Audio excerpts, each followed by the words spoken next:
Hoy voy a hablar de un tema, una unión de dos temas que me apasionan. Es decir, siempre he dado muchísima importancia a la presencia de metales pesados, a la participación de los metales pesados en la enfermedad o en la agravación de las enfermedades o como factor desencadenante o como factor de agravación. Y por otro lado, el trabajo con microbiota intestinal para mí es de absoluta importancia y es el centro y el que vincula todo. Entonces, en el día de hoy lo que vamos a hacer es vincular ambos mundos y ver cómo no son mundos separados, sino que hay una interacción directa entre ellos.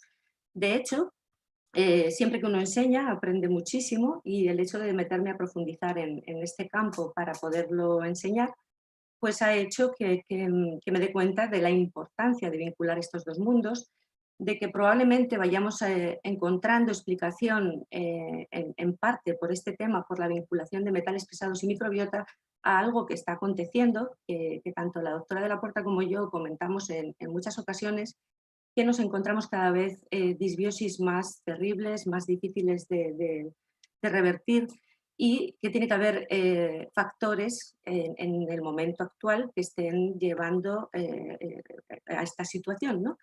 Y desde luego creo que uno de ellos es la exposición, la gran exposición a muchas cargas tóxicas y especialmente a metales pesados. Vamos a compartir pantalla.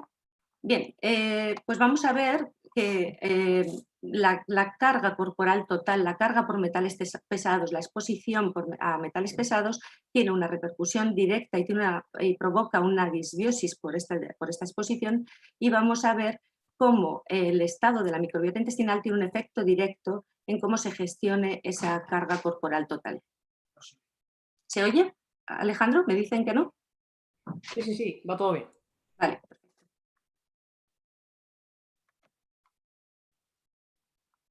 Bien, entonces, los 4 principios básicos que vamos a desarrollar en esta ponencia es, primero, que la microbiota intestinal afecta a la absorción y metabolismo de metales pesados. Es decir, si mi microbiota tiene un estado eubiótico, si tengo un ecosistema equilibrado, voy a tener diferente absorción y capacidad de metabolismo de los metales pesados.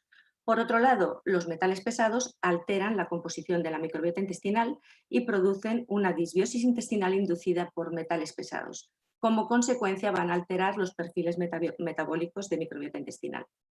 La disbiosis intestinal inducida por metales pesados puede causar enfermedades metabólicas y me atrevería a decir que puede estar implicada en cualquier tipo de patología. Y por otro lado, que los probióticos pueden ser una buena estrategia para proteger la microbiota intestinal de la exposición a metales pesados, ya que pueden cambiar la expresión de proteínas transportadoras de metales y mantener la función tan importante de barrera intestinal.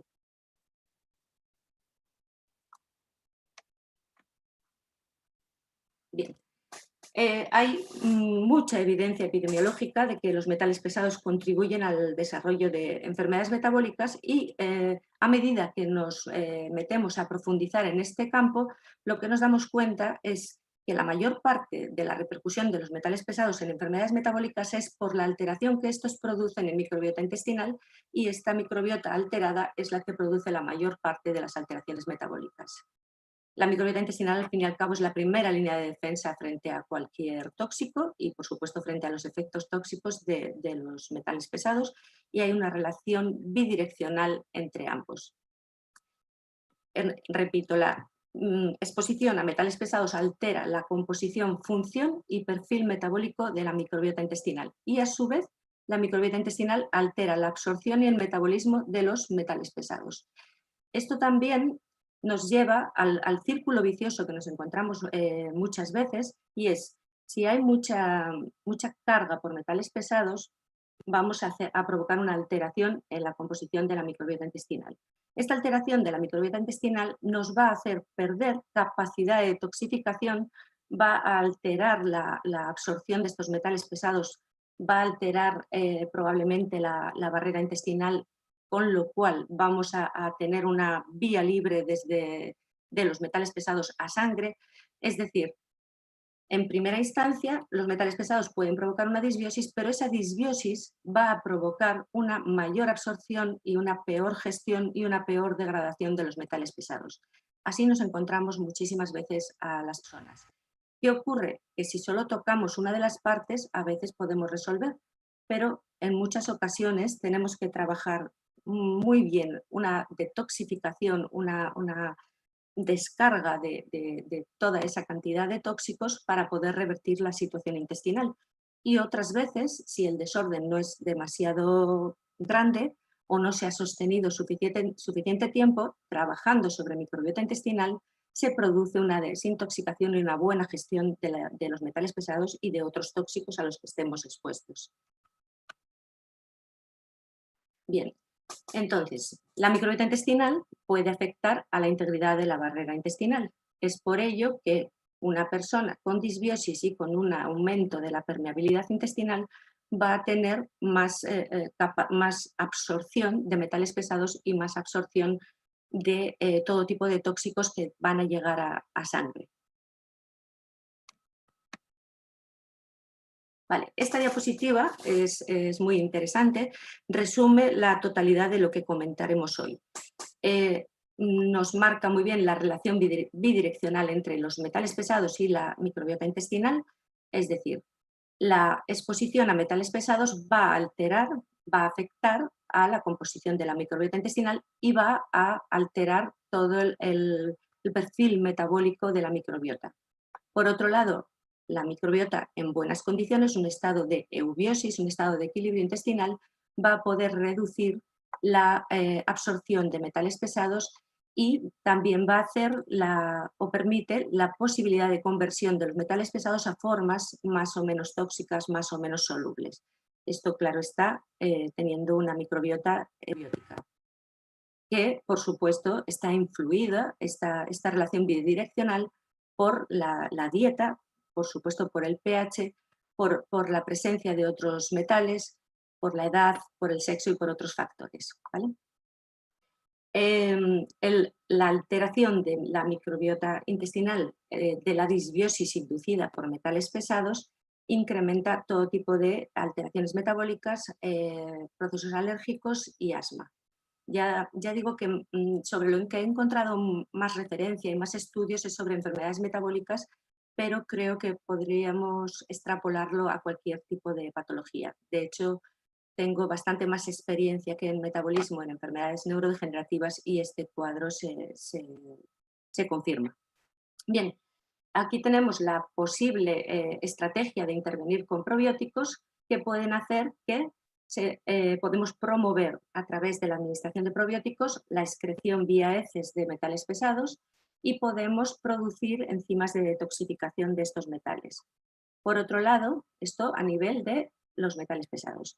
A efectos de microbiota intestinal, pues evidentemente el buen uso de los probióticos va a modificar la estructura y la función de la microbiota, va a promover la producción de ácidos grasos de cadena corta y va a cuidar la integridad, va a mantener la integridad de barrera del intestino.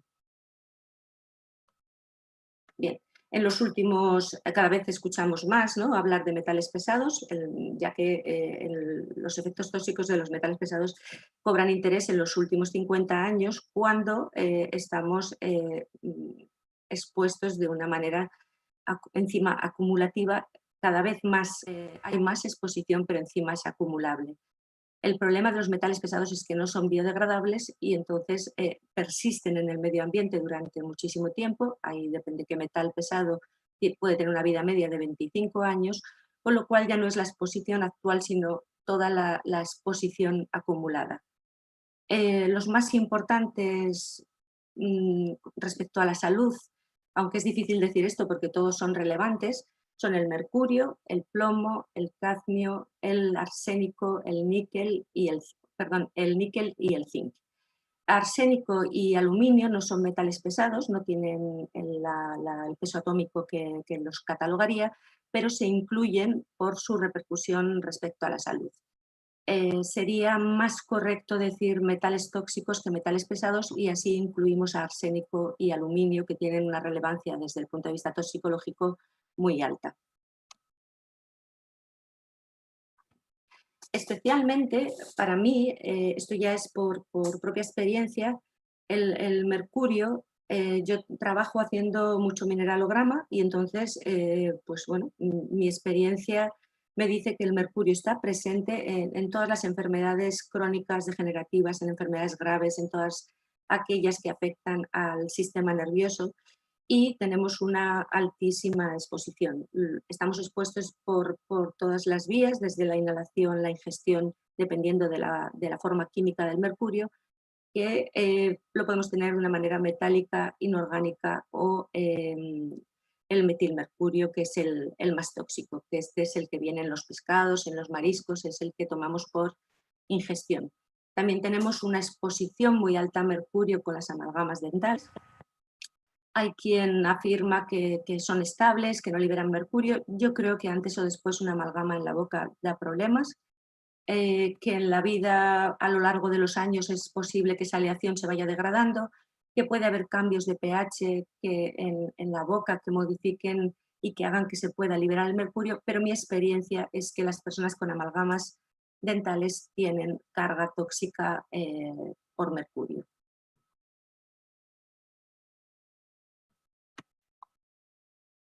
Me podéis perdonar, pero hoy no funciona esto. Vale, en síntesis, ¿por qué le doy tanta importancia al mercurio y a su toxicidad? Primero, es citotóxico, modifica el ADN.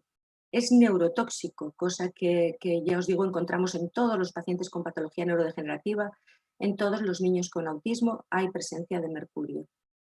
Provoca déficits inmunitarios, enfermedades autoinmunes, esto es muy común, lo he encontrado con mucha frecuencia en las tiroiditis, alteración endocrina. Los metales pesados afectan especialmente a las glándulas tienen muchos receptores y los metales pesados se unen por enlaces covalentes a esos receptores, con lo cual las glándulas en realidad son tejido que secuestra mucha cantidad de metales pesados.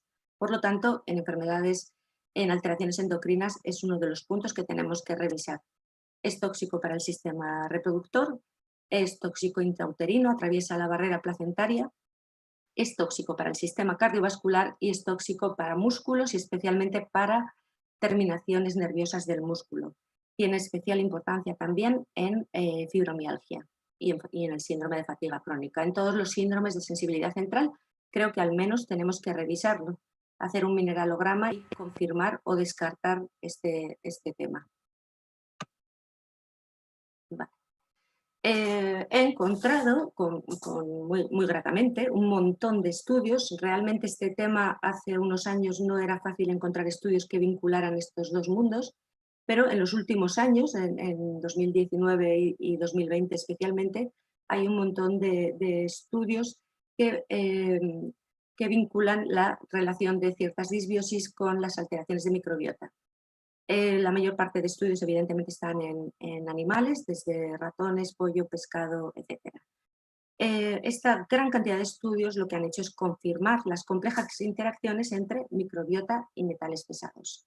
Cómo la exposición a metales pesados modifica microbiota y cómo la microbiota afecta, cómo esté la microbiota afecta la biotransformación de los metales pesados y por tanto a sus efectos tóxicos.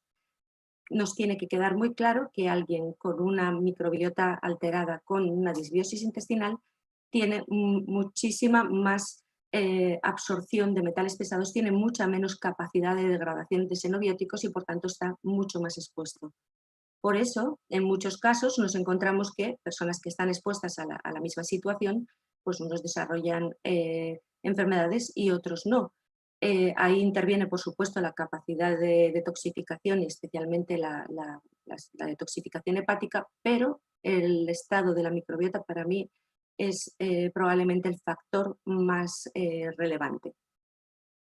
Las disbiosis inducidas por metales pesados pueden afectar a funciones metabólicas y fisiológicas y contribuyen de esta manera o pueden contribuir al desarrollo o la progresión de las enfermedades en el hospedador.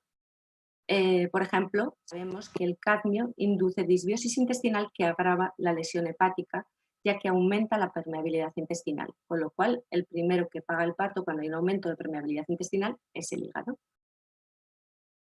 Una de las estrategias interesantes para disminuir la carga tóxica por metales pesados y para aumentar la capacidad de degradación de estos tóxicos es el uso de probióticos. Lactobacillus especialmente tiene una capacidad muy interesante de unirse a metales pesados y por tanto puede ser muy útil en la desintoxicación y en la bioremediación. La bioremediación es el recuperar un medio a través de microorganismos. De hecho, la tierra, cuando queremos limpiar una tierra, un campo que tiene mucha carga por metales pesados, el mecanismo más interesante y el más efectivo es hacerlo a través de microorganismos. Con lo cual, bueno, pues esto es simplemente aplicarlo a nuestros microorganismos. Ya os digo que probióticos en general, pero especialmente he visto bastantes estudios sobre el lactobacillus. Vale. Entonces, la microbiota es crucial para limitar la absorción y difusión de los metales pesados. Por ejemplo, la vida media biológica del mercurio en humanos es diferente a la de los roedores y parece que en los estudios lo que se demuestra es que eso depende de las diferentes microbiotas entre las diferentes especies. El papel de la microbiota intestinal en la absorción de metales pesados, pues como se hace en ratones, ponemos ratones libres de gérmenes, tratados con antibióticos y se observa cómo en cuanto se pierde la microbiota intestinal, la capacidad de detoxificación, por ejemplo, del mercurio, pero con el cadmio, con el plomo, con todos ellos tenemos estudios. Vale. Bien, la microbiota intestinal puede bioacumular o unir metales pesados o transformarlos a través de diversas reacciones enzimáticas para facilitar su excreción o hacer formas menos tóxicas. Esto es muy importante porque nos encontramos que muchas veces cuando empezamos a hacer un trabajo sobre microbiota intestinal, si nos ponemos a hacer mineralogramas de heces, encontramos grandes cantidades de metales pesados. Y uno se pregunta que dónde estaban, pues probablemente estaban secuestrados en la propia microbiota. Tenemos diferentes moléculas, como por ejemplo los sideróforos, que son producidas por algunas de las bacterias intestinales, como las pseudomonas, que tienen una capacidad muy importante de quelación del hierro y también pueden quelar otros metales pesados. Esto es muy importante en un tema que no vamos a tocar hoy, pero que tiene mucha relevancia, y es que la quelación del hierro es una de las estrategias para evitar la formación de biofilms patógenos, de biofilms bacterianos patógenos, de bacterias de patógenos facultativos, por ejemplo. Entonces, bueno, pues resulta que tenemos los mecanismos dentro de la propia microbiota. El problema es cuando perdemos ese equilibrio. Es decir, si yo tengo una microbiota equilibrada, tengo las bacterias adecuadas que tienen la capacidad de producir las moléculas quelantes para que no se acumulen estos metales. Esto es un ejemplo, el desulfovibrio, que son palabras muy complejas. Esta bacteria degrada la mucina y aumenta la capacidad de absorción de metales pesados. Por eso, si vemos personas con una cantidad más alta de esta bacteria, van a tener un riesgo mayor de toxicidad por metales pesados. Este es otro campo muy interesante. El oxalato es la principal fuente de energía de los Oxalobacter formigens, que es una bacteria comensal del intestino humano.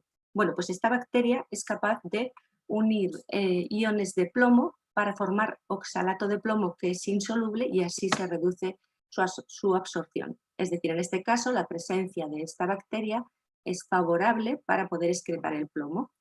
Si se carece de esta bacteria, se pueden formar litiasis renales. De hecho, hay algún estudio todavía abierto en la posible estrategia de aportar esta bacteria para evitar la formación de litiasis renales. La verdad es que me he encontrado una cantidad de documentación apasionante. Las bacterias reductoras de sulfato también tienen gran relevancia en evitar la carga tóxica, en degradar los tóxicos. In vitro lo que se encuentra es que la microbiota intestinal metaboliza principalmente los metales pesados por metilación, pero hay todo tipo de reacciones químicas y todo tipo de recursos bioquímicos dentro de la microbiota intestinal para poder eliminar metales pesados. Tenemos que entender que la microbiota es un órgano, pero es un órgano que tiene una capacidad de movimiento que ningún otro órgano tiene, de manera que dependiendo de las circunstancias se puede adaptar, hace crecer determinados grupos, si hay mucha carga tóxica puede hacer crecer determinados grupos de bacterias o puede reducir otras, de manera que tenemos una posibilidad impresionante teniendo una buena microbiota intestinal y tenemos unos recursos increíbles. Bueno, juega la microbiota un papel vital en la desmetilación del mercurio, del metilmercurio, que es la forma orgánica, la forma más tóxica del mercurio. La verdad que cuando atiendes a personas que tienen una exposición, por ejemplo, a mercurio inorgánico, una exposición laboral, pero después haces un trabajo sobre microbiota intestinal y resulta que te encuentras que la mayor parte de mercurio está saliendo vía heces. El mercurio inorgánico sale por orina y el mercurio orgánico por heces. Entonces, ¿cómo es que si yo me estoy intoxicando con mercurio inorgánico, en lugar de eliminarlo por orina, lo estoy eliminando por heces? Pues gracias a que microbiota intestinal puede metilar, puede desmetilar y tiene los recursos para hacer todo tipo de reconversiones para lograr lo mejor dadas las circunstancias en ese individuo. Pero yo creo que puedo afirmar a día de hoy que el órgano de detoxificación más importante es la microbiota intestinal.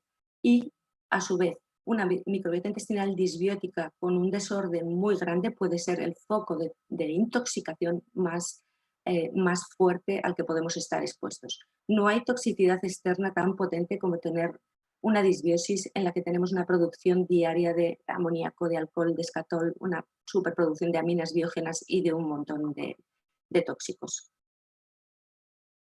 Vale. También lo hace a través de reacciones de redox, de oxidorreducción.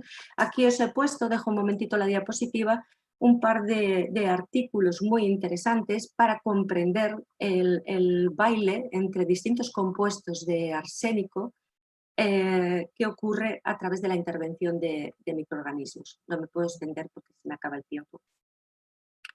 Vale. Esto sería la toxicocinética del metilmercurio, que simplemente, bueno, pues la concentración en cerebro, que tengamos claro, es 5 veces superior a la de sangre y la de pelo unas 250 veces. Por lo tanto, un buen punto para mirar la carga tóxica y la eliminación de mercurio es el cabello. El otro serían las heces. Bien. Esto me lo tengo que saltar, la verdad que ya lo siento, pero he calculado con muchísimo optimismo. Os voy a mostrar simplemente un par de diapositivas que me parece que resumen muy bien todo este proceso. ¿Vale? Esto sería la metilación en el sistema digestivo, depende del pH y de la microbiota. Y aquí tenemos cómo es diferente en el esófago, en el estómago, intestino delgado, en el intestino grueso. Este esquema es muy interesante. Yo creo que solo con quedarse con esta imagen tenemos una visión enorme de las posibilidades que nos ofrece nuestra microbiota. Las diferentes reacciones químicas, como comentábamos antes, ¿no? Las pseudomonas producen sideróforos que hacen insolubles los metales de manera que sean menos tóxicos o más eliminables. Las bacterias reductoras de sulfato, los Alobacter, lactobacilos, bueno, pues aquí tenemos todas las bacterias y su posible intervención frente a la exposición a metales pesados. Esta gráfica también representa la cantidad de información y la cantidad de estudios que hay ya detrás de toda esta situación. Respecto a los efectos que producen los metales pesados sobre la microbiota intestinal, hemos hablado de los efectos de microbiota intestinal sobre los metales pesados y ahora estamos viendo los efectos que tienen estos metales pesados sobre microbiota intestinal. Y una vez más, esto es creo que una recogida y una exposición de qué ocurre cuando hay una alta exposición a arsénico en la microbiota intestinal, los diferentes cambios que hay en los grupos bacterianos al cadmio, plomo y mercurio. Yo me quedo con estos 4 dentro de la afectación de la microbiota intestinal por la exposición a metales pesados. El mercurio, como veis, se relaciona como una de las causas posibles del autismo. Vale, y esto simplemente es una síntesis de cada uno de ellos, de cómo el arsénico afecta la composición de la microbiota. En general, lo que nos hacen es perder bacterias de homeostasis y fomentar el crecimiento de patógenos o permitir el crecimiento de, no de patógenos facultativos, no de esas bacterias que hacen parte de nuestra microbiota autóctona, sino que estaremos con una carga tóxica por metales pesados. Tenemos más posibilidad de que la exposición a un agente infeccioso externo pueda replicarse o pueda reproducirse mucho más. Además, una cosa relevante aquí sería que la exposición a arsénico puede activar la transferencia horizontal de genes y aumentar la presencia de genes de resistencia a los antibióticos. Fijaros, estamos hablando que a veces la resistencia a los antibióticos se puede haber desarrollado por la exposición a arsénico. Vale, esto sería con el cadmio. Simplemente una cosa interesante es que las bacterias gram negativas son más sensibles, las gram positivas son más sensibles al cadmio que las gram negativas, con lo cual esto nos perjudica seriamente para el mantenimiento de la homeostasis intestinal. Y por otro lado, que los lactobacilos, como hemos comentado antes, son menos sensibles, ya que de hecho son una de las estrategias que podemos utilizar para sacar el cadmio del cuerpo, mientras que bifidobacterias son más sensibles a la exposición al cadmio. Bien, esto sería el plomo. Con el plomo ocurre una cosa que en los estudios lo plantean como que no se entiende, pero en principio hay estudios que demuestran que el plomo hace que perdamos diversidad y cantidad de microbiota, y otros estudios muestran que aumenta cuantitativamente el número de microorganismos. ¿Pero qué ocurre? Pues que el plomo fomenta el crecimiento de bacterias nuevas que no hacían parte de la microbiota intestinal, le da viabilidad a otras bacterias, con lo cual puede que cuantitativamente tengamos bacterias, pero nos va a provocar el crecimiento de bacterias que no interesan. También hace perder cantidad de bacterias que están cuantitativamente en un alto número, con lo cual se descompensa todas las proporciones relativas de todas las especies. Por encima de todo, el efecto inmunosupresor del plomo es muy superior, o sea, directamente es muy superior al efecto sobre microbiota intestinal, con lo cual vamos a tener un efecto indirecto sobre microbiota por la inmunosupresión que provoca la exposición al plomo. Bien, nada, sin más. Así, el mercurio, cuando se hace una exposición en peces a metilmercurio, pues después se comprueba cómo determinados grupos taxonómicos crecen. Los patógenos aumentan considerablemente y se demuestra una vez más los efectos inmunosupresores del metilmercurio. En general, los metales pesados provocan una disbiosis intestinal importante y además tienen un efecto sobre el sistema inmunitario muy importante. En unos casos puede ser una inmunosupresión, en otros casos la activación de enfermedades autoinmunes. Por otro lado, y aquí ya no lo he desarrollado porque es un tema muy extenso, tenemos que tener en cuenta que la microbiota intestinal produce metabolitos como los ácidos grasos de cadena corta, produce vitaminas, otros cofactores a partir de la digestión de polisacáridos, convierte los ácidos biliares primarios en secundarios y también es responsable de la producción de otros metabolitos nocivos como el cresol o el indol a través de la fermentación de aminoácidos. ¿Qué quiere decir esto? Que esa alteración, que esa disbiosis inducida por la exposición a metales pesados va a tener una repercusión en los perfiles metabólicos de la microbiota intestinal y puede, por ejemplo, un metal nefrotóxico es también el mercurio. Imaginaros que el mercurio, además de ser tóxico para el tejido renal, produce un aumento de metabolitos como el cresol y el indol, que son toxinas urémicas que dañan a su vez el riñón. La buena noticia es que tenemos recursos, que si bajamos la exposición a estos metales pesados y damos la vuelta a microbiota para que no produzca tanta toxina urémica, tenemos recursos para mejorar incluso una enfermedad renal crónica. Y bueno, pues por último, considerar que microbiota intestinal puede considerarse el primer contacto con metales pesados, por ello no creo que sea raro tener el ver y el valorar y el cuantificar la importancia que tiene esa exposición en microbiota intestinal, y son profundamente tóxicos para nuestros microorganismos. En general, la mayor parte de estudios han demostrado que disminuyen firmicutes y protobacterias y aumentan bacteroidetes por exposición a metales pesados.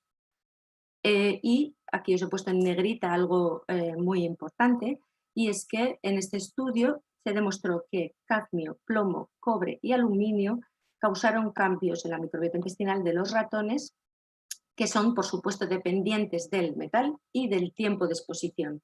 Una exposición en un tiempo breve no va a tener una gran repercusión, pero una pequeña exposición, eso a lo que estamos expuestos todos los días, poco, pero todos los días de tu vida, que se va acumulando, tiene muchísima más repercusión y provoca un desorden más difícil de resolver.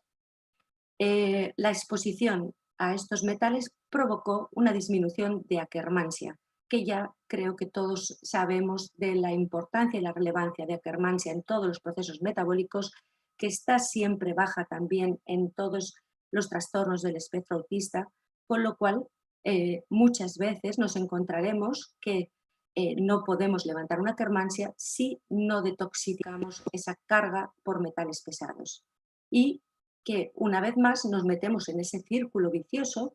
Vamos a poner que uno de los factores de retraso madurativo sea el mercurio en sí mismo es neurotóxico, pero si encima el mercurio produce una disbiosis y si encima el mercurio me reduce la cantidad de Akkermansia, me voy metiendo en esa disbiosis y en ese círculo vicioso del que es más difícil salir si no se aborda todo esto de una manera completa. Bueno, hasta aquí, muchas gracias. Ha sido un poco rápido, pero bueno. Alejandro. Te quito la presentación con tu permiso, ¿vale? Nada, lo primero te doy las gracias, Mar. Yo creo que a nivel general, creo que hacía muchísima falta saber otras opciones terapéuticas e investigación al respecto, porque desde hace años y años ya tenemos conciencia de que los metales pesados son factor en muchísimas de las enfermedades del siglo XXI y más atrás.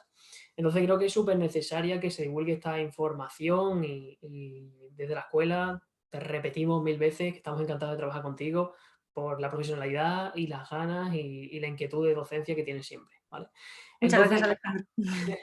sin enrollarnos mucho más, pasamos a la inflamación relacionada con la microbiota por parte de la doctora de la Puerta, sin antes recordar, ¿vale?, que tenéis en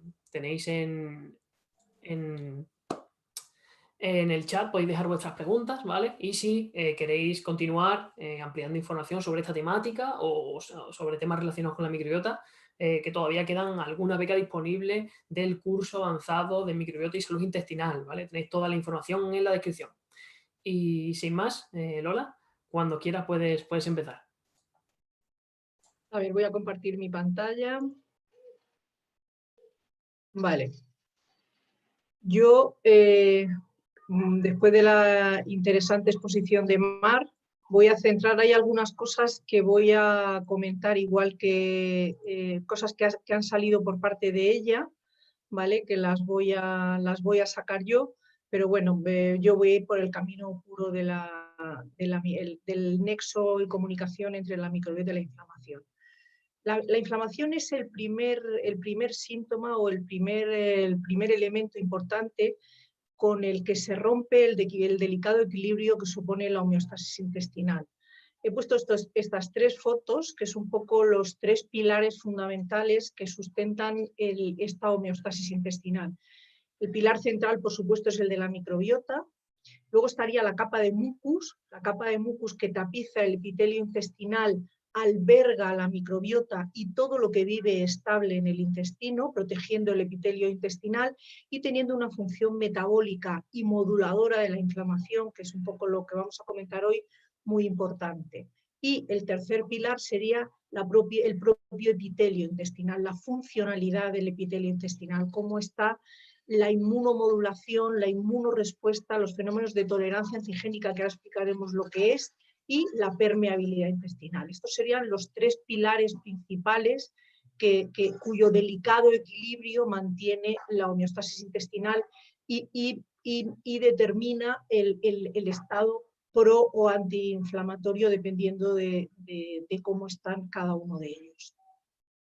El rendimiento de estos pilares determina la correcta funcionalidad del intestino. Aquí no quiero hablar de funcionalidad de la microbiota porque realmente es el rendimiento global de la funcionalidad del intestino de lo que obtenemos, la función digestiva, de la digestión normal de los nutrientes, la función metabólica, de rendimiento de producción de metabolitos, la función defensiva / inmunitaria, es la primera barrera y la primera barrera de contención o de respuesta frente a tóxicos, antígenos, patógenos más importante, y la neuroendocrina como gran productor de metabolitos, los ácidos grasos de cadena corta, los neurotransmisores, muchas sustancias que determinan la estabilidad funcional neuroendocrina.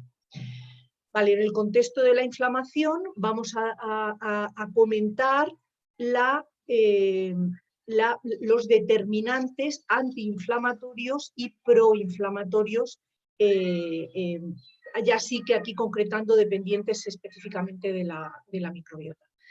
La microbiota, tengamos claro que es un mundo mucho más grande que las bacterias, que aunque cuantitativamente son las que más tenemos, la microbiota intestinal también tenemos hongos, levaduras, virus y fagos. Los fagos son los virus que infectan a las bacterias, los protozoos y las arqueas. La cantidad más importante claramente de microorganismos es de bacterias, después de arqueas, hongos, levaduras, protozoos y virus y fagos, ¿vale? Pero lo que más tenemos claramente son las bacterias. Si queremos hacer una secuenciación masiva de la microbiota para cuantificar las bacterias con nombre y apellido, tenemos que la bacteria número 1 cuantitativamente del intestino es Bacteroides, y a continuación vienen Faecalibacterium como número 2 y Bifidobacterium como número 3. ¿Por qué pongo esta diapositiva aquí? Porque cuando hablemos del rendimiento metabólico de la microbiota en el contexto de la antiinflamación, de la modulación de la inflamación, estas dos bacterias, Faecalibacterium y Bifidobacterium, son grandísimos productores de ácidos grasos de cadena corta, principalmente de butirato, que es el mayor modulador de esta respuesta inflamatoria a nivel del intestino. Con respecto a la composición de la microbiota intestinal, decir que varía a lo largo de la vida, pero no tanto. Aquí sabemos que ahora esto no es así. Esto aquí dice prácticamente estéril, ahora sabemos que no, que tenemos microorganismos, sobre todo Lactobacillus en placenta, en líquido amniótico e incluso intraútero, por supuesto provenientes de la madre, principalmente de su microbiota vaginal y curiosamente, y hay una línea de investigación preciosa, de la microbiota oral, de la microbiota de la boca de la madre, es lo que determina esa primera colonización intraútero. El momento del nacimiento, que es lo que determina cuál es el proceso de la implantación de microbiota, con dos eventos absolutamente determinantes, que es el tipo de parto y el tipo de lactancia. Eso es lo que va a determinar el patrón que tenemos desde los 3-5 años hasta, nunca sé qué edad poner aquí, a partir de los 55, 60 años, en el que el patrón de microbiota fisiológicamente, aunque no haya patología, cambia. Pero tenemos una amplia, desde los 3-5 años hasta los 55-60, una amplia vida en la que la microbiota, si la tratamos bien, es estable y su rendimiento metabólico nos aporta la salud. Centramos otra vez en el tema de la inflamación. ¿Por qué manda el intestino en el mundo de la inflamación? Aquí cuando hablo de inflamación no estoy haciendo referencia solamente a inflamación intestinal, estoy haciendo referencia, por supuesto, a inflamación intestinal, pero también a inflamación sistémica. ¿Y por qué determina el intestino una inflamación en otros órganos y tejidos? Porque el sistema inmune de mucosas que conforma todas las mucosas del organismo, es un solo órgano funcionalmente, aunque anatómicamente estén separadas, son funcionalmente un solo órgano, que se llama sistema inmune de mucosas. Y quien manda el tejido maestro o el tejido regulador o esa mucosa que es el capitán general en esa acción o buena acción del sistema inmune de mucosas, es el intestino. ¿Por qué? Porque es el más extenso, es la superficie mayor de contacto entre el interior y el exterior, con lo cual es la superficie en la que más reacciones inmunitarias se produce, para bien o para mal. Esas reacciones inmunitarias dependen absolutamente de cómo está nuestra microbiota. Alessio Fasano, que es uno de los investigadores más importantes en el contexto de la permeabilidad intestinal, porque es quien descubre la zonulina, tiene muchísimas publicaciones en el contexto de la permeabilidad intestinal, y él hace una publicación, hace una máxima, tiene varias conferencias en YouTube, y repite una y otra vez, no nacimos predestinados a padecer enfermedades inflamatorias crónicas. La carga genética con la que nacemos ni siquiera es el determinante. Esa carga genética nosotros nacemos con ella, es como si fuera nuestro piano, pero es la microbiota el intérprete que se sienta a tocar ese piano. Y si sabe tocar el piano, de ese piano sale salud, sale bonita música. Y si ese intérprete no sabe tocar el piano, es una microbiota disbiótica, lo que sale de ahí es un sonido desastroso, sería la enfermedad. Con lo cual, en el contexto de la inflamación, el determinante epigenético, sea cual sea nuestra carga genética, el determinante epigenético, quien determina la puesta en marcha de los fenómenos inflamatorios, es nuestra microbiota. La microbiota, estamos hablando aquí de inmunomodulación, pero he pasado delante una diapositiva solamente a decir que la microbiota, por supuesto, es mucho más que inflamación, es función metabólica, es quien es capaz de digerir la fibra alimentaria, es el único elemento de la dieta que el organismo, ni los enzimas de la saliva, ni la masticación, ni el estómago, el ácido clorhídrico, los enzimas del estómago, ninguno de esos elementos es capaz de digerir la fibra alimentaria, pero nuestra microbiota sacarolítica sí. Y de ese metabolismo de la fibra obtenemos los ácidos grasos de cadena corta. También la microbiota es capaz de producir vitaminas y aminoácidos esenciales. Otra acción de la microbiota, además de la metabólica, es una función nutritiva y trófica que mantiene la funcionalidad del epitelio intestinal. El propio epitelio del intestino, que es un tejido de regeneración muy rápida, los nutrientes para esa renovación o esa replicación celular tan rápida lo obtiene del propio metabolismo de la microbiota. Es una función de barrera, tiene recursos la microbiota de producir elementos, antígenos, bacteriocinas, peróxido de hidrógeno, sustancias que mantienen a raya patógenos externos y mantienen a raya el sobrecrecimiento de bacterias propias del medio intestinal, que si están en una cantidad son normales, pero si crecen por encima del rango de normalidad se van a comportar como patógenos. Pues la propia microbiota, si está en buenas condiciones, esa microbiota eubiótica es la que, a expensas de los metabolitos que genera, es capaz de mantener a raya patógenos de un tipo o de otro. La psiconeuromodulación es lo que decíamos, el eje intestino-cerebro. Tiene la microbiota capacidad de modular la producción de neurotransmisores, principalmente el mundo de la serotonina y GABA es el más importante, pero no solo generar neurotransmisores, sino ser capaz de recibir los receptores de los neurotransmisores que produce el sistema nervioso central. Para que haga la actividad tiene receptores a nivel del sistema nervioso entérico, a nivel del intestino. Pues la normal recepción de la señal de esos neurotransmisores centrales también están modulados por la microbiota. y, en última instancia, la inmunomodulación, que es lo que nos lleva hoy al mundo de la inflamación. La expresión o no de genes que determinan la puesta en marcha de la inflamación, ya veremos ahora un poquito por encima el tema de las histonas de acetilasas, la modulación del tejido linfoide asociado al intestino, que es lo que significa el GALT. Esto es el sistema inmune de mucosas, pero la parte que depende solamente del intestino, y el mundo de la tolerancia antigénica. Ahora comentaremos lo que eso significa. El mundo del intestino es un mundo en el que rige la inmunotolerancia, rige el reconocimiento y no respuesta a un montón de elementos que no forman parte del medio intestinal. Las bacterias son externas, no son nuestro cuerpo, viven con nosotros en una simbiosis mutualista. Nosotros la necesitamos y ellas nos necesitan, pero no son nosotros, viven con nosotros, pero no son nosotros. Y nuestro sistema inmunitario tiene que identificarlas y no reaccionar frente a ellas. Eso es lo que se llama la inmunotolerancia.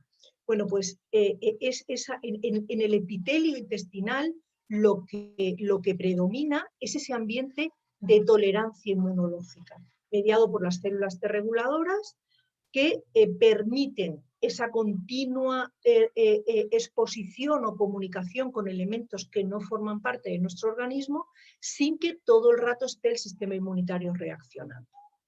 Y esos microbios son los que determinan la inmunotolerancia y al revés, si tengo que reconocer que lo que ha llegado no es un nutriente sino un patógeno, determinar la puesta en marcha de ese sistema inmunitario para defendernos frente al patógeno. Con lo cual, sin los microbios no hay respuesta de defensa.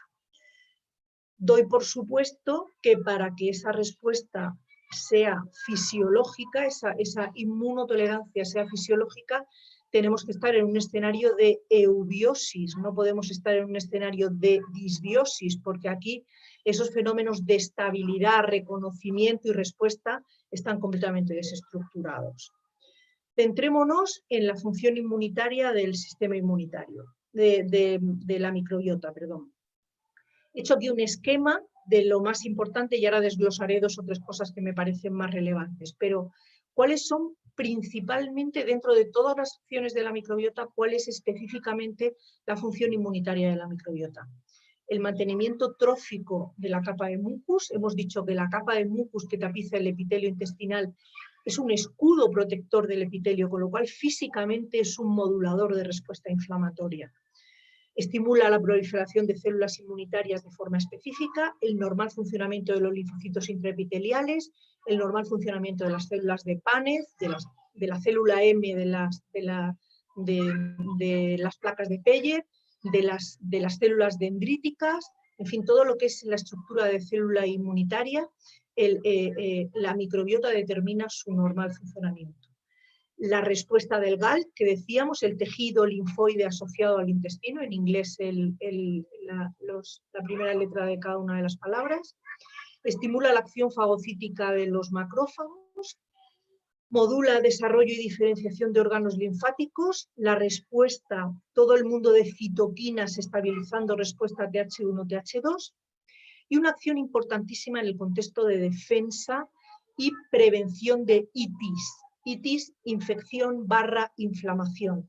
Es la capacidad específica que tiene la microbiota de producir anticuerpos, principalmente la inmunoglobulina A. Es el anticuerpo que físicamente se aloja en las mucosas, tapiza las mucosas y es un eficacísimo protector frente a la colonización por patógenos. Como si fuera el betadine antiséptico de las mucosas. Una mucosa con una buena cobertura de IgA estimulada por la microbiota, ahí no se pega un patógeno, ¿vale? Con lo cual, dentro de las funciones inmunitarias, muy importante la capacidad de producir IgA. Decíamos, el tejido linfoide asociado al intestino, la importancia de fenómenos de tolerancia inmunológica. Reconocimiento, si soy un patógeno tengo que reaccionar, si soy un elemento saprofito del medio intestinal no tengo que poner en marcha el sistema inmunitario. Bueno, pues la continua interacción huésped-bacterias es el entrenamiento del sistema inmunitario haciendo esta competencia de inmunomodulación.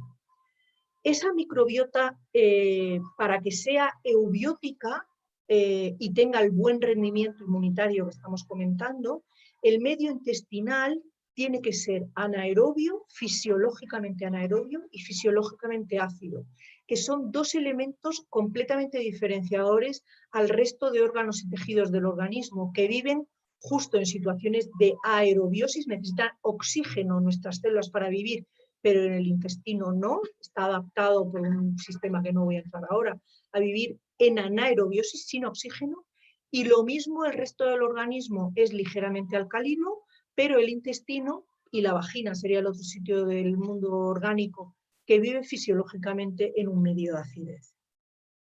¿Quién mantiene este acidez, o sea, este equilibrio de la acidez y de la anaerobiosis? Los metabolitos, la microbiota y los metabolitos que producen. Esto es un artículo, es un poco antiguo porque es del 2015, pero es un artículo bastante chulo porque desglosa con mucho detalle todo el rendimiento metabólico de la microbiota. Y en el contexto que nos vamos a mover hoy, tenemos la carga de metabolitos antiinflamatorios, que serían principalmente los ácidos grasos de cadena corta, y los elementos proinflamatorios, que serían los ácidos grasos de cadena ramificada, el amonio, las aminas biógenas, y aquí si extendiéramos este cuadrito, pues tendríamos los compuestos fenólicos, el cresol, los indoles, pero vamos, principalmente los ácidos grasos de cadena ramificada o ácidos grasos iso, el amoníaco y las aminas biógenas. Serían la balanza metabolito dependiente, antiinflamatoria y proinflamatoria. ¿Cuál es el rendimiento o sea, dónde se produce cada uno de estos metabolitos? El rendimiento metabólico es a expensas o la localización principalmente del intestino grueso, teniendo el colon ascendente la zona de microbiota sacarolítica, es la zona donde se fermenta esa fibra alimentaria que decíamos y que genera toneladas, ojalá toneladas de saludables ácidos grasos de cadena corta.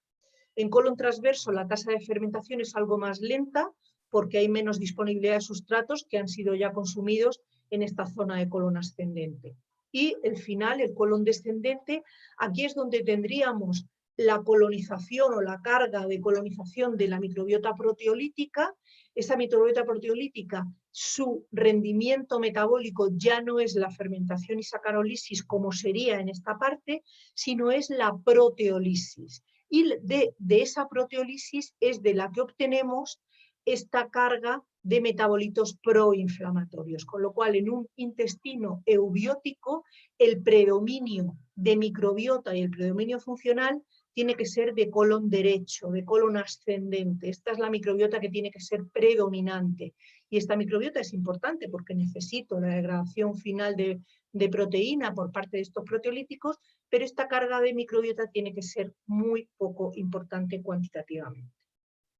Los ácidos grasos de cadena corta se obtienen, hemos dicho, de la fibra alimentaria por parte de las bacterias sacarolíticas que viven en ese colon ascendente, en ese colon derecho.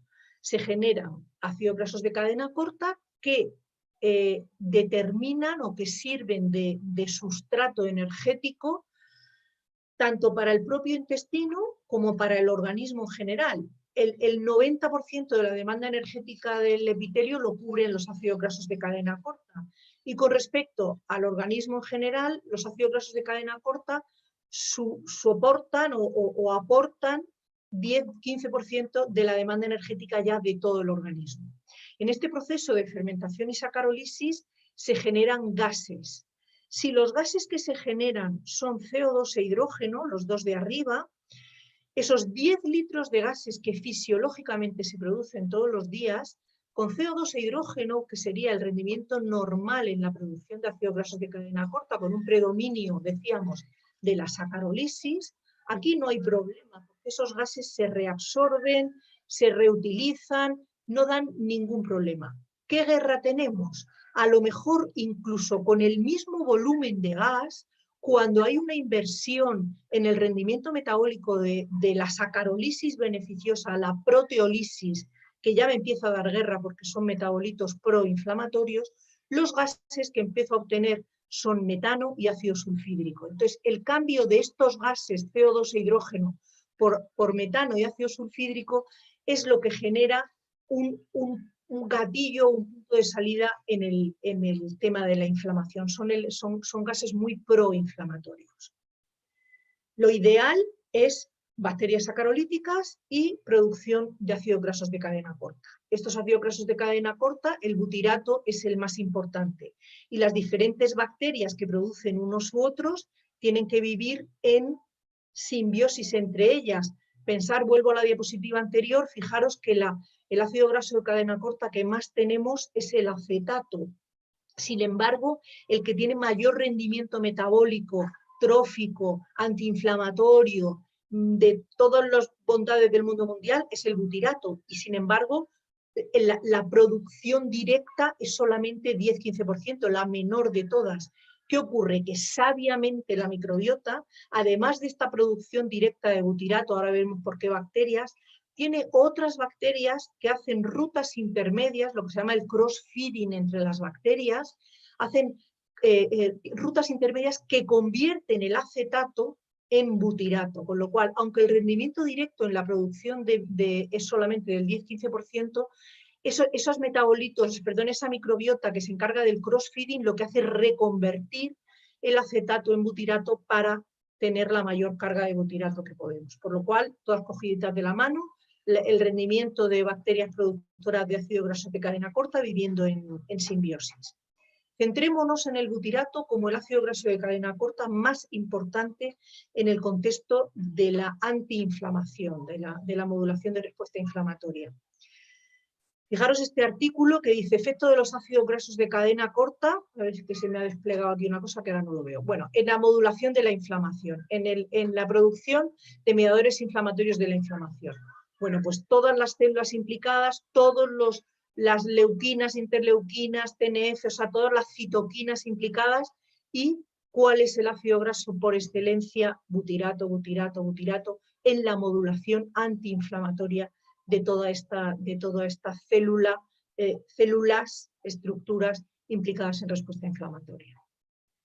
¿Cuáles son las principales bacterias productoras de butirato? Faecalibacterium, Bifidobacterium y Roseburia.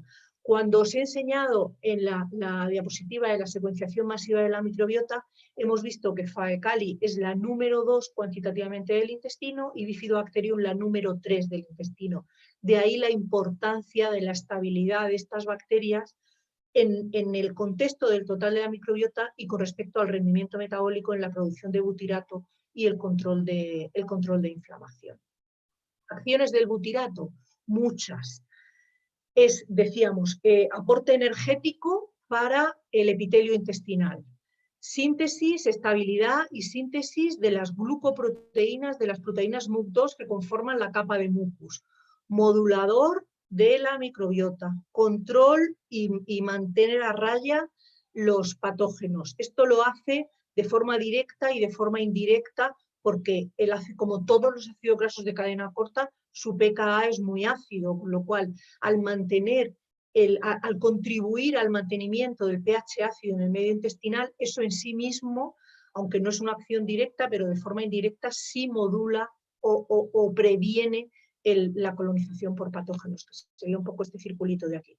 Regulación de la apoptosis celular, ese recambio, decíamos, nutricional, recambio epitelial del medio de la pared del intestino. Control del efecto barrera, un epitelio en buenas condiciones es permeabilidad normofuncionante. Proliferación y diferenciación de los enterocitos, que es la célula de pared. Absorción de nutrientes, si todo funciona bien con respecto a la homeostasis del epitelio, correcta absorción de nutrientes. Es aporte energético para el hígado y para otros órganos del organismo y sobre todo regulador de inflamación, que es lo que nos trae la charla de hoy. Butirato, ¿cómo hace la regulación de forma directa con respecto a la inflamación? Los ácidos grasos de cadena corta tienen dos formas de absorberse o de hacer su acción. Si quiero tener la acción a nivel local, no me interesa que haya una absorción pasiva, me interesa que haya activación de receptores, ¿vale? Entonces, hay en el epitelio intestinal hacia la luz, ¿vale? Hay como unas antenas, como unos receptores específicos para captar, en este caso, butirato, de lo que estamos hablando. El receptor, hay muchos, 3 sobre todo, y de los 3, el más importante es el GPR109A. Es un receptor específico para captar butirato y poner en marcha todas esas bondades de la acción del butirato. También es un receptor que es capaz de coger niacina, pero nos centramos en el GPR109A y el butirato. ¿Por qué pone en marcha actividad antiinflamatoria? Aunque ahora después veremos un esquema, pero podemos decir, actúa sobre la actividad de los macrófagos y células dendríticas, que son específicamente células de respuesta inmunitaria a los macrófagos. En la de granulación sería la puesta en marcha de inflamación, con lo cual acción directa sobre células de respuesta inflamatoria, butirato. Butirato permite la diferenciación de células Treg en células productoras y células productoras de interleuquina 10, inhibe la producción de proinflamatorias, de citoquinas proinflamatorias, sobre todo el TNF-alfa, y modula el factor de transcripción, el NF-kappa-beta, ¿vale? Que sería un elemento proinflamatorio, con lo cual modulo la proinflamación y estimulo la antiinflamación. Todo esto es butirato dependiente. Este es el esquema. Esta es una publicación que me sirve este dibujo, que os lo he puesto aquí para ejemplo, pero habría muchísimos más, ¿vale? De publicaciones y esquemas. De hecho, cuando hagamos el curso nos entretendremos largo en esta parte. Vale, aquí este esquema es un esquema sencillo. Tengo la dieta alimentaria, la fibra alimentaria de la dieta, sobre todo el almidón resistente, microbiota de fermentación y sacarólisis y obtención de butirato. Y una vez que tengo el butirato, tengo varios caminos por el que el butirato me hace bondades de control de inflamación. Tendríamos el control de las histonas dentro de la membrana nuclear, estas serían las células epiteliales, este es el epitelio intestinal, esta sería la luz, ¿vale? Bueno, pues en el núcleo, en la membrana del núcleo, tenemos estas histonas de acetilasas. Son genes que, si se activan, ponen en marcha o no con mucha potencia el mundo de la inflamación, con lo cual serían determinantes epigenéticos del mundo de la inflamación. Bueno, pues butirato lo que hace es modular esa respuesta de las histonas de acetilasas y de esa forma eficazmente modular inflamación. Aquí pone supresión del cáncer de colon por el nexo que tiene en situación de inflamación mantenida, de inflamación crónica, aumenta mucho la prevalencia del cáncer. Butirato, acción directa sobre receptores, el GPR109A, ¿vale? Control, hemos dicho, del factor el growth factor, el factor de crecimiento tisular beta, sobre células dendríticas y macrófagos, que también en su propia pared tienen el mismo receptor, con lo cual diferentes rutas, diferentes caminos por los que controlo inflamación y mantengo la homeostasis inmunitaria del medio intestinal. Aquí tenemos lo de la expresión de las histonas de acetilasas como ruta antiinflamatoria prevalente del butirato. La pérdida de expresión de estas histonas deteriora tanto la función de barrera como pone en marcha el mundo de la inflamación intestinal. En pacientes con enfermedad inflamatoria intestinal crónica, ¿vale? Tengo una hiperactividad de los receptores, los Toll-like tipo 2, que favorecen citoquinas proinflamatorias, y para inhibir esa citoquina proinflamatoria lo que necesito es mayor cantidad de butirato que en sujetos sanos para poder controlar la inflamación. Entonces, como en una situación disbiótica tengo aumento del estímulo de los receptores y menos rendimiento de butirato, es por lo que en esos pacientes de enfermedad inflamatoria intestinal crónica la inflamación se cronifica. En el extremo contrario, ¿qué tengo? Elementos dependientes de la microbiota que proinflaman. Habíamos dicho que antiinflaman principalmente los ácidos grasos de cadena corta y proinflaman aminas biógenas, amoníaco, indol, escatol, fenol, pecresol, el ácido sulfídrico, vale. Dependiente de rutas de proteólisis. Habíamos dicho la antiinflamación, rutas de sacarólisis, la proinflamación, rutas de proteólisis, con lo cual me interesa tener toneladas de microbiota sacarolítica y muy poca cantidad de microbiota proteolítica. Microbiota proteolítica. ¿Cuál sería el camino por el que se generan estos tóxicos, estas endotoxinas? Estamos hablando de microbiota que coloniza colon izquierdo, colon descendente, ¿vale? Y a ese nivel ya lo que llega, ya la fibra se ha fermentado aquí, con lo cual aquí llega el final de la proteína, tenemos células de descamación epitelial y tenemos péptidos, ¿vale?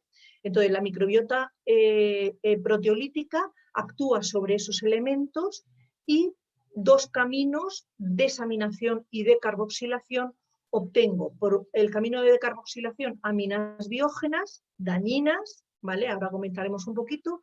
Y aquí tendríamos los ácidos grasos de cadena ramificada, los ácidos grasos ISO, que son volátiles, también muy proinflamatorios, y el amoníaco proinflamatorio. Y una pequeña cantidad de ácidos grasos de cadena corta que son bienvenidos. Pero el problema es que con mucha carga de estos proteolíticos, el predominio es de los metabolitos proinflamatorios. Las aminas biógenas, ¿cuáles serían? Histamina, tiramina, putrestina, cadaverina, triptamina, espermidina, agmantina, espermina y feniletilamina. Estas aminas tienen maldades individuales en patologías muy determinadas. La histamina, estaríamos hablando de los fenómenos de histaminosis no alérgica, la tiramina y la putrestina en fenómenos de migraña, la cadaverina está muy implicada en fenómenos de hipertensión esencial. Cada una tiene maldades individuales, pero de forma global podemos decir que la presencia de aminas biógenas en el intestino a expensas de aumento de las bacterias proteolíticas que lo generan, son gatillo también de puesta en marcha de los fenómenos inflamatorios. Estas aminas biógenas son psicoactivas y son vasoactivas, con lo cual en el contexto del eje intestino-cerebro bloquean por una parte la producción, decíamos, de neurotransmisores de del propio medio intestinal y bloquean la recepción de la señal de neurotransmisores que vienen del sistema nervioso central. También son muy vasoactivas, con lo cual también tiene relevancia en la implicación de los fenómenos inflamatorios. Ojo que las aminas biógenas tienen una acción ambivalente. En el recién nacido es muy importante tener aminas biógenas. De hecho, las poliaminas son parte de la composición de la leche materna, porque una pequeña señalización de poliaminas en el recién nacido lo que me permite es la maduración del epitelio intestinal, diferenciación, proliferación y maduración celular del epitelio intestinal, que cuando nacemos casi siempre no está absolutamente maduro, ¿vale? Esa maduración depende de una serie de elementos, la colonización por la microbiota es muy importante y la presencia de esta pequeña cantidad de poliaminas también. Pero de forma general ya estamos hablando aquí en el adulto, en un contexto disbiótico en el que hay muchos proteolíticos, muchas aminas biógenas, y aquí lo que tenemos es la maldad asociada, como lo que decía, a síntomas individuales y de forma general a inflamación, inflamación, inflamación. Aquí hay dos artículos en lo que dice que las aminas biógenas aumentan el riesgo de pólipos y carcinogénesis y aumenta el riesgo de enfermedad inflamatoria intestinal crónica y patología autoinmune. Eso por una parte, las maldades de los proteolíticos, las aminas biógenas, y por otra parte el amoníaco. El amoníaco lo producen las bacterias proteolíticas y una pequeña cantidad de bacterias proteolíticas genera una pequeña cantidad de amoníaco que no me da guerra porque tengo recursos internos para neutralizarlo. Un primer escalón sería meterle un protón, este amoníaco lo protono, lo convierto en amonio, y eso, aunque sigue siendo muy alcalino y me puede cambiar el medio intestinal, ya no es tan irritante y es más fácil de eliminar tanto por el riñón como por las heces. Y en segunda instancia, si sigue aumentando el amoníaco y ya este camino de convertirlo en amonio para facilitar su eliminación no es suficientemente eficaz, tengo un segundo camino de neutralización, que es sacarlo del intestino y llevarlo al hígado por circulación portal, vía pórtea, lo llevo al hígado y es el ciclo de la urea hepático quien me neutraliza este exceso de amoníaco. Es verdad que consumo un poco de bicarbonato, con lo cual modifico un poco el pH sistémico, y si se mantiene en el tiempo puedo tener, por culpa de esa carga de amoníaco, una sobrecarga funcional hepática. Con lo cual, podemos decir que la disbiosis, por falta de los metabolitos antiinflamatorios y por aumento de los metabolitos proinflamatorios, la disbiosis favorece los fenómenos de inflamación y de alteración de permeabilidad. Esto sería un microscopio, directamente un epitelio normal y un epitelio proinflamado. Aunque aquí no tenga la letra pequeña de las citoquinas, fijaros con una disbiosis cómo impacta claramente la señal inflamatoria a primera vista. Con lo cual, en el abordaje terapéutico del intestino, busquemos el equilibrio desde la inmunomodulación para recuperar la homeostasis intestinal, tocando todos los palos: la inmunomodulación, la reparación de la microbiota y la estabilidad funcional de la capa de mucus y del epitelio. Muchas gracias. Bueno, Lola, un placer escucharte. La verdad que ha sido una magnífica clase. El que se quede mirando cada diapositiva para coger los papers se va a hartar de leer, yo creo. Una cosita solamente que quería comentar y que me parece súper relevante, aparte de todas las cosas que has hablado en la ponencia, es que yo creo que también es necesario dar esta visión de que los microorganismos, aunque siempre se pongan en el punto de mira de muchísimas patologías, puede ser también una parte de su solución, pero hay que tener en cuenta que hace falta investigación, hace falta comprensión de ellos mismos, y ya creo que esta fantástica ponencia ha sido muy reveladora para todas esas personas que con las cosas actuales que están pasando están un poco atemorizadas con los microorganismos, ¿no? Pues Mar, si estás por ahí y quieres, podemos empezar con el turno de preguntas, ¿vale? Os aviso, ambas. Hay muchísimas preguntas. Hay muchísimas preguntas y no sé cómo las vamos a abordar, ¿vale? Pero si quieres vamos viendo y hasta que lleguemos a la hora, ¿vale? Venga, pues empezando por aquí. Nos comentan: buenas tardes. Quiero saber por cuánto tiempo puedo tomar un suplemento de probióticos teniendo en cuenta que no voy todos los días a diario. Lola, dale. Esa es una pregunta muy abierta, quiero decir, no tiene una respuesta. Los probióticos, bueno, vamos a hacer dos escenarios: la ingesta de probiótico como mantenimiento de la homeostasis, ¿vale? Esa sería un probiótico de baja carga de CGU con cepas de estabilización y ya está, que se puede tomar, depende del estilo de vida, pues no sé, yo normalmente ya como mantenimiento lo mando 2 o 3 veces al año, pero baja carga CFU, solo lactobacillus bifidobacterias y cepas de estabilización. Ese sería un escenario en el que puedes hacer un mes cada 2 o 3 meses, pero insisto, depende del estilo de vida, del estrés, de tal. Y el otro escenario es cuando trato patología.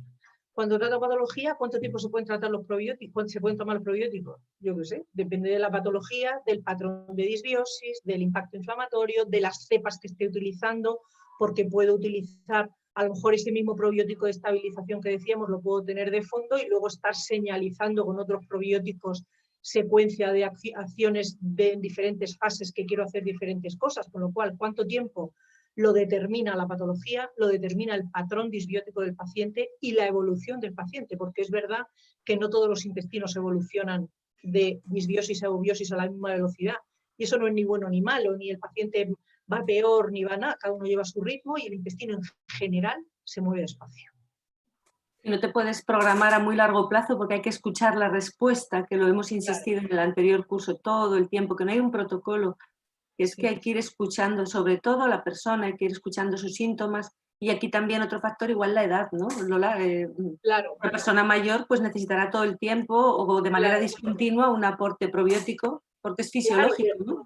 Eso es que hay una pérdida fisiológica, sobre todo de Bifidobacterium con la edad. Bifidobacterium, fijaros lo que decíamos, un gran productor de butirato, con lo cual solamente con el factor edad ya tenemos ahí una razón para de forma más habitual estar haciendo un aporte de probiótico específico. Pues la siguiente pregunta va en relación con las amalgamas. Nos comentan que después de más de 40 años con amalgamas, ¿su extracción merece la pena por el riesgo de diseminación? Hombre, normalmente hay personas que saben valorar esto, ¿no? O sea, yo cuando veo un tema de amalgamas complejo, con muchas amalgamas, con muchos años, pues lo mando a odontólogos que saben mucho de esto, que tienen incluso la capacidad de medir las corrientes galvánicas que se estén dando en boca o no. Pero solo es cuestión de hacer, por ejemplo, un mineral. Si no hay una patología que lo justifique, porque evidentemente si vienen con un tema de tiroiditis, o te vienen con una patología neurodegenerativa, o te vienen con algo crónico, pues se puede hacer un mineralograma y se valora. Pero si se sacan como debe de ser, con un protocolo de precaución total, hay que tener un cuidado tremendo. Si se hace bien y después se toman sustancias quelantes, en líneas generales merece la pena, porque es como tener una espada de Damocles ahí todo el tiempo, ¿no? Para mí es una... tengo especial manía al mercurio porque he visto cosas tan graves y tantas cosas en tantas personas que al menos prestarle atención, supervisarlo, y yo he tenido personas que las han valorado, han dicho de momento no, o a veces solo es tocar una porque está impactando la de arriba y la de abajo, quitas una y ya no estás todo el rato con esto. A veces haces una ayuda de quelación oral pues con clorella, cilantro, selenio, zinc, rhamnosus esquelante, un montón de bacterias quelantes, arreglas microbiota y el cuerpo lo gestiona bien, y si la salud es delicada pues no tocas más. Es cada caso, la verdad que es un mundo, pero existe la posibilidad de medir metales pesados y de hacer un control. Me puedo hacer un mineralograma hoy y dentro de un año, y si va aumentando la carga tóxica, en fin, se puede valorar, ¿no? Que no es... Es por ello que los metales pesados para mí son una referencia importante, primero por su carga tóxica y también porque son marcadores de carga corporal total. Es decir, no tengo medios para medir glifosato, no tengo medios para medir organofosforados, no sé cuántos tóxicos, pero con la visión de metales pesados yo tengo una idea muy interesante de cómo está funcionando el cuerpo y de cómo está respondiendo. A veces, por ejemplo, el otro día hablábamos en la de Alzheimer, uno puede no ver mucho aluminio en el mineralograma, pero hay un déficit dramático de fósforo. Pues tenemos que sospechar que hay un aluminio en depósito. O sea, todo hay que verlo en conjunto, y un mineralograma, al igual que microbiota, se ve en conjunto. No puedes separar metales de minerales porque es la totalidad de esa analítica la que te da el escenario. Y es muy bonito ese tema. Para mí, junto con microbiota, que cada día me parece más interesante y te metes por huecos y esto es infinito, pues la verdad que este tema también, bueno, son los marcadores de salud y de enfermedad de las personas. La siguiente pregunta es en relación a una patología concreta, ¿vale? Me preguntan, buenas tardes, para los problemas articulares, ¿tiene que ver la microbiota en desencadenar este mal? Gracias. El punto de salida sería la inflamación. La inflamación es el impacto que tenemos, o sea, un patrón disbiótico que me está marcando citoquina proinflamatoria con alteración de permeabilidad y generando endotoxinas. Ese impacto lo voy a tener en articular, lo voy a tener en autoinmune, pues puedo estar marcando una tiroiditis de Hashimoto, puedo estar marcando una artritis, puedo estar marcando cualquier impacto inflamatorio periférico, puede estar siendo determinado por esas endotoxinas. No hemos comentado ahí, pero bueno, ya desarrollamos en el curso, que es una parte muy chula que ni lo podía haber apuntado, es la carga del lipopolisacárido. El lipopolisacárido es una parte de la cápsula de las bacterias gram negativas que se comporta como una toxina potentísima en el contexto de la inflamación, y concretamente en la patología osteoarticular la carga de bacterias portadoras del lipopolisacárido es un marcador que yo mido mucho porque me da mucha idea del impacto inflamatorio que voy a tener dependiente de la microbiota y de la posible efecto resolviendo la disbiosis que voy a tener en esa patología. Es decir, que desde una disbiosis y un aumento de permeabilidad intestinal se puede padecer cualquier cosa. Claro, es que es el lipopolisacárido que tengo en el intestino con un aumento de permeabilidad trasloca, atraviesa la pared, y ese impacto inflamatorio ya lo tengo en cualquier otro órgano y tejido, además de tenerlo en el medio intestinal. Sí, dependiendo ya de las predisposiciones de la persona, de su historia, Claro, de otras cargas, otros factores, va a ir a un tejido o a otro, pero esa inflamación potencialmente puede estar en cualquier lugar desde ahí. En relación ahora a la micoterapia, nos preguntan si tiene algún papel en la carga tóxica por metales pesados. Bueno, yo he trabajado bastante con hongos últimamente y supongo que se refieren si sirve para detoxificar y sí. Sí, los hongos en la naturaleza son los grandes absorbedores de metales pesados.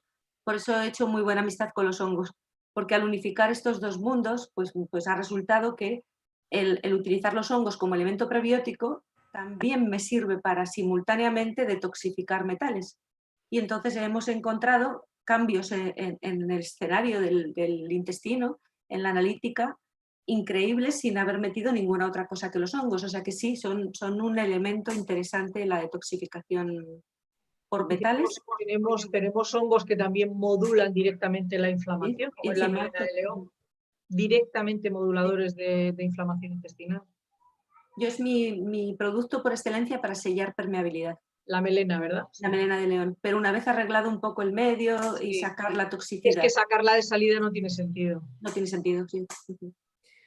La siguiente pregunta. Nos comentan que parece haber evidencia entre la relación del estado de la barrera hematoencefálica y la barrera intestinal. Entonces, en relación a esto nos preguntan, ¿existe esta relación con otras barreras o epitelios, como por ejemplo el renal?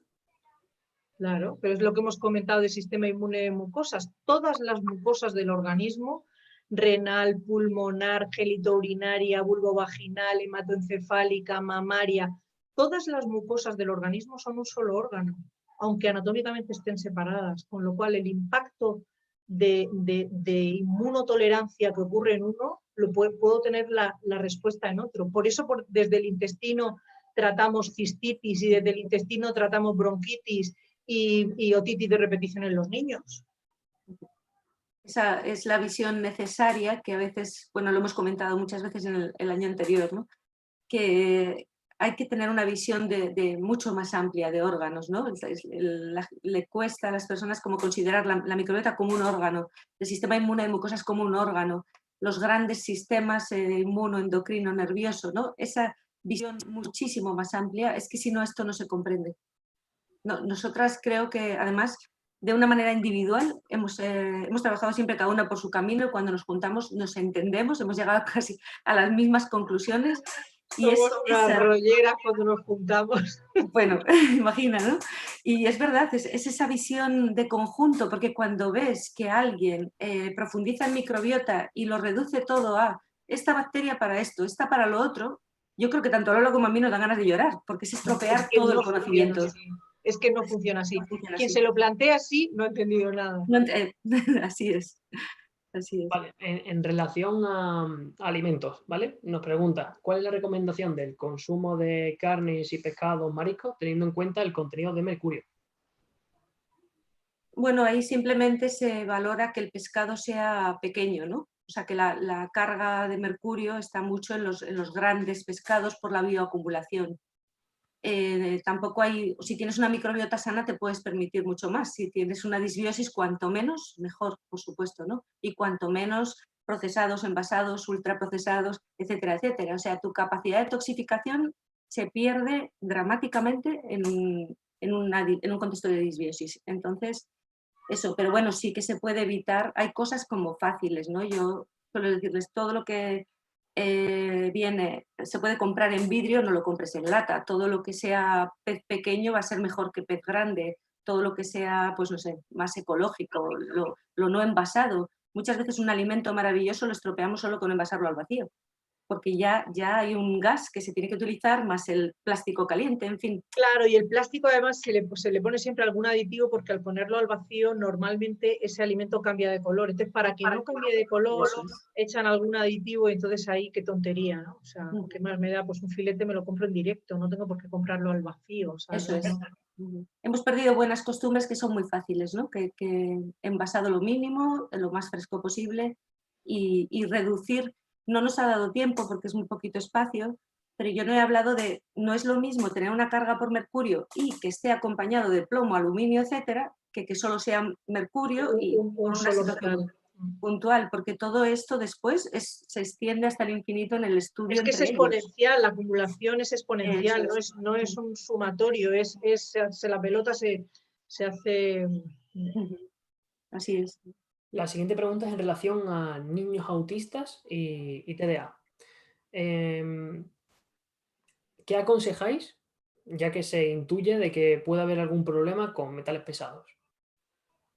Hombre, yo en autismo aconsejo estudio de microbiota intestinal, además el que incluye los LPS que comentaba Lola, el marcador de permeabilidad y hacer un mineralograma, pues así de entrada de cabello, porque de heces o de orina no tiene sentido si no movilizas, pero de entrada para comprobar carga pues puede ser interesante el cabello. Por supuesto que para mí, o sea, y si no hay problema, pues estupendo, pero no pasaría un niño de estas circunstancias sin descartar una carga de metales pesados. Casi siempre es mercurio, aluminio y plomo, o entre esos. No sé tú que si tienes experiencia, Lola, pero yo Sí, por ahí se mueve. Yo siempre... lo que pasa es que el abordaje lo hago en 2 tiempos. Primero abordo estabilización de microbiota y depende de cuál sea la respuesta, abordo metales pesados en un segundo tiempo. Imprescindible. Además es que una estrategia, por ejemplo, de que la no se puede hacer sin haber hecho una estabilización del medio intestinal porque, una locura hacer una imaginaros, hoy hemos definido la disbiosis inducida por metales pesados. Si en una disbiosis tremenda suelen tener parásitos, hongos, bacterias, suelen tener de todo, si ahí movilizas metales y la mayor parte, como por ejemplo el mercurio, va a ir por intestino, por vía intestinal, eso es el caos. Eso es el caos. En relación a los estudios metagenómicos, nos pregunta si son relevantes y esclarecedores para ver cómo modular patologías. ¿Tú sabes, Lola? Esto ya es absolutamente personal, ¿vale? Yo prefiero los estudios funcionales de microbiota que los estudios metagenómicos, porque el estudio metagenómico es interesante para tener un escenario de la microbiota, ¿vale? Si quiero linkarlo con una patología, si quiero linkarlo con un escenario de rendimiento global en, yo qué sé, en diabetes o en, yo qué sé. Pero si yo sentada con mi paciente, mi exploración, mi historia clínica, yo lo que quiero, me da más información o tengo mucho más hábito de sacar información de un estudio funcional de microbiota que de un estudio metagenómico. Sí. En mi experiencia de los 1000 años que llevo, sin duda, y ahora está muy en boga los metagenómicos, los estudios metagenómicos, pero para la práctica clínica yo sigo quedándome de largo con los estudios funcionales. Sí, lo comentábamos también en otras ocasiones. Yo, para hacer un estudio clínico, pues me parece interesante y es un recurso para detectar algo concreto, pero para efectos clínicos claro. Es muy poco práctico. Y las personas, de hecho, vienen con una lista de cosas que nadie les ha sabido interpretar y que como no cuantifica, solo son datos porcentuales. Porcentuales, claro. Con lo cual, a efectos funcionales, a ti te puede venir, mira, tengo muy poco porcentaje de Akkermansia. Hicimos, me acuerdo de un caso, ¿no? Hicimos el estudio funcional y tenía más que suficiente. Es que lo estaba refiriendo a porcentualmente. Al total de la distribución de la microbiota de ese paciente, con lo cual son valores relativos al ser proporcionales. Si quieres estudiar la diabetes, fenomenal. Hazte la metagenómica de un número, de una N buena y tienes ahí no, el estudio funcional no valdría. Ahí necesitas la metagenómica. ¿Vale? Pero yo sentadica en mi consulta con mis pacientes, el estudio funcional me da, en mi experiencia clínica me da más información. Igual hoy cuando lo mostraba, ¿no? Lo que pasa cuando tomamos arsénico, plomo en la microbiota, ¿no? Pero eso está bien para demostrar los efectos que tienen los metales pesados en microbiota, pero a efectos prácticos yo lo que quiero son estudios de las personas con una alta carga por plomo o por mercurio, quiero saber qué grupos funcionales están alterados. Eso es lo que me gustaría, encontrar estudios o hacerlos, ¿no? Claro, para que a efectos clínicos es lo práctico para nosotros, ¿no? Efectivamente. La siguiente pregunta es en relación al Helicobacter pylori, ¿vale? Nos preguntan qué tratamiento hay para esta patología y más cuando ya ha pasado a un estado de que es resistente a una amplia gama de antibióticos. Rápido. Dale, que te veo. El Helicobacter es un patógeno facultativo más. Es un patógeno facultativo más. Siempre que hay un helicobacter hay una disbiosis detrás. Y no siempre lo que se dice son resistentes a antibióticos, no. Como no resuelves la disbiosis, matas el helicobacter con los antibióticos y te cargas parte de la microbiota buena, no has recuperado el patrón de disbiosis y el helicobacter a verle por los factores. Otra vez a crecer porque tiene el escenario que se lo ha permitido una vez y una segunda y una tercera y una decimocuarta. ¿Vale? Entonces, a un helicobacter, en mi experiencia clínica, un helicobacter con una gastroscopia que no tiene úlcera, que no tiene gastritis, o sea, que no tiene, porque si ya hay un patrón inflamatorio que ha hecho úlcera o que ha hecho tal, ahí por el riesgo de cáncer de estómago, ahí sí que habría que abordar con un antibiótico, tiene un abordaje diferente, pero es el pequeñísimo porcentaje de pacientes. La mayoría de pacientes vienen con la gastroscopia, el helicobacter diagnosticado y con una mucosa en buenas condiciones. En ese escenario yo no doy antibiótico. Monto la terapia microbiológica de reconstitución de las diferentes fases. Yo normalmente hago 3 fases de la terapia microbiológica con bacterias de estabilización y con bacterias inmunomoduladoras, recuperando la funcionalidad, la funcionalidad inmunitaria, la funcionalidad defensiva, la eubiosis, recuperar la eubiosis y una microbiota que empieza a recuperarse, empieza a sintetizar anticuerpos, empieza a sintetizar betadefensinas, empieza a sintetizar bacteriocinas, empieza a sintetizar los recursos naturales que tiene el intestino para mantener a raya los patógenos, entre otros el helicobacter. Vamos, que en definitiva no es que recidive mucho, es que la estrategia fue fatal, ¿no? Claro, Sí. porque es que además cada vez que metes antibiótico todavía empeoras más el escenario, ¿vale? Yo no digo que sí hay, o sea, yo, quiero decir, yo soy médico, alguna vez que el paciente ya viene con una gastritis o que viene con una úlcera, ahí no, o sea, ahí arranco con el probiótico, perdón, arranco con el antibiótico y luego ya veré. Una vez que he quitado, lo que pasa es que tengo poco tiempo para evitar que recidive el helicobacter, pero sí que hay en ese escenario, sí que tiro de antibiótico. Pero si no, tengo una manía que para qué. Pues si queréis, hacemos un par de preguntas más y acabamos, ¿vale? Una que estoy viendo que es muy, muy frecuente en relación a los métodos de medición. Entonces os hago esta que creo que lo engloba. ¿Qué tipo de milerograma es el más confiable para la práctica clínica? Es que tienes que saber qué es lo que buscas, ¿sabes? Porque si tú quieres valorar una carga que está en los tejidos o que está intracelular, tienes que hacer una prueba de provocación y eso conlleva pues, meter una sustancia en el cuerpo, provocar la salida y comparar orina. En esos casos se usa orina. Pero si yo estoy estudiando el impacto en microbiota de metales pesados y he hecho una limpieza, un ayuno o el tipo de dieta que sea, pues a lo mejor me interesa valorar en heces. Pero para la valoración general me voy a cabello y muchas veces lo valoro solo con la bioresonancia, que ahí estoy acostumbrada a verlo. Entonces, no hay uno, hay una utilidad para cada tipo de prueba. Es más, me encantaría poder hacer una valoración con todos ellos en las personas, porque es que cuando muchas veces, de hecho, se hace muy mal la interpretación y he conocido gente que ha dicho no hay carga porque han hecho una prueba de orina y no salía nada. Y es que se les ha olvidado mirar heces o no lo han tenido en cuenta.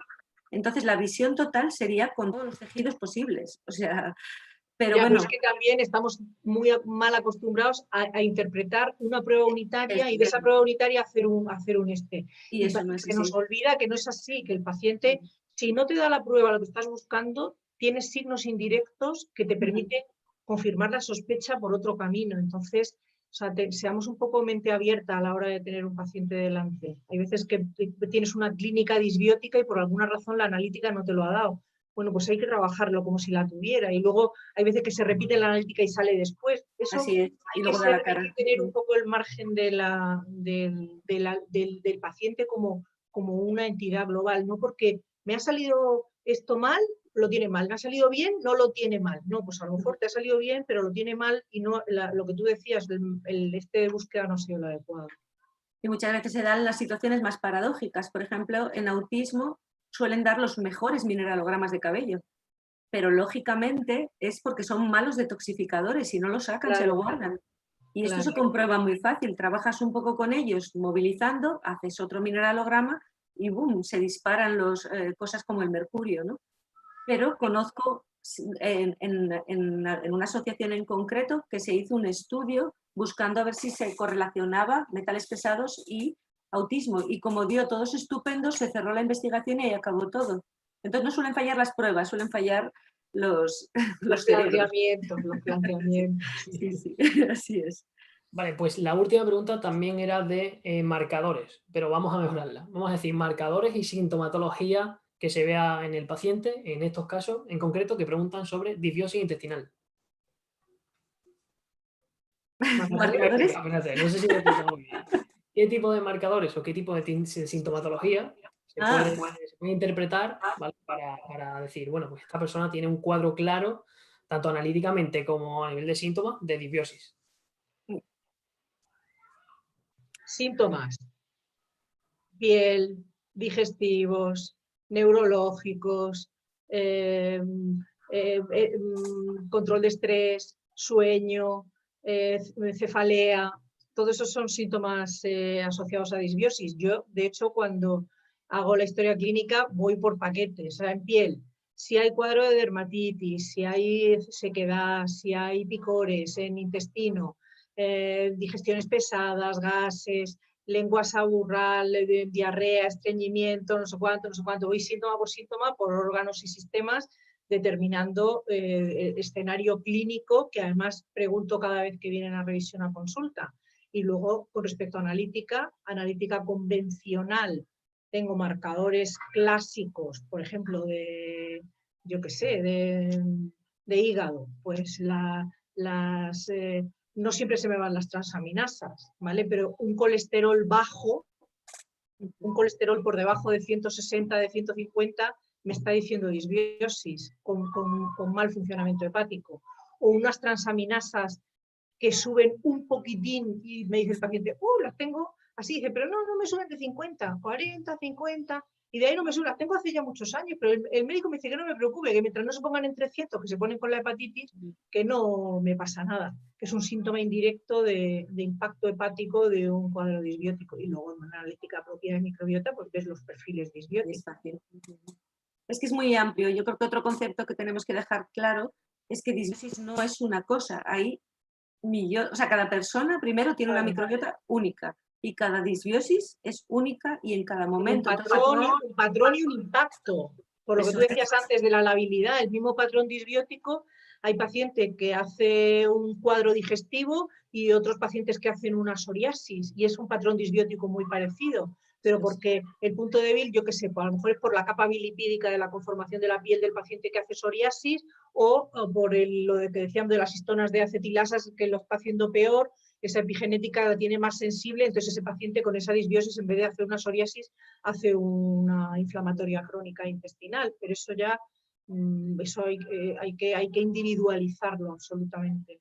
Y en analítica, pues bueno, ya sabemos que eosinófilos pueden marcar parásitos, neutrófilos bajos, linfocitos altos, muchas veces eso que en la fórmula siempre les dicen no pasa nada, es un pequeño desequilibrio. Si eso está de fondo y continuo, muchas veces marca una infección crónica que puede ser endógena, o sea, puede ser un sobrecrecimiento bacteriano, puede ser un herpes. Una B12 alta muchas veces marca que lo que mide la analítica es un metabolito que se eleva y es por culpa de y en mentira, o sea, la B12 alta asociada a disbiosis hay que tratarla con B12. Ajá, eso me hace que los pacientes se vuelven locos, pero confía, que no es verdad, y de repente empiezas a tratarlos con B12 y la B12 les empieza a bajar. Claro. Pues yo creo que aquí podemos dejarlo. Hay muchísimas más, pero no nos da tiempo. Se darán respuesta en el curso. Exactamente. Lo que iba a comentar ahora, bueno, aparte de daros las gracias a las dos, que ha sido yo creo que muy fructífero para todo, tanto para entender algunos conceptos principiantes y saber lo que hace la microbiota, como para profundizar metales pesados y demás. Yo creo que ha sido genial.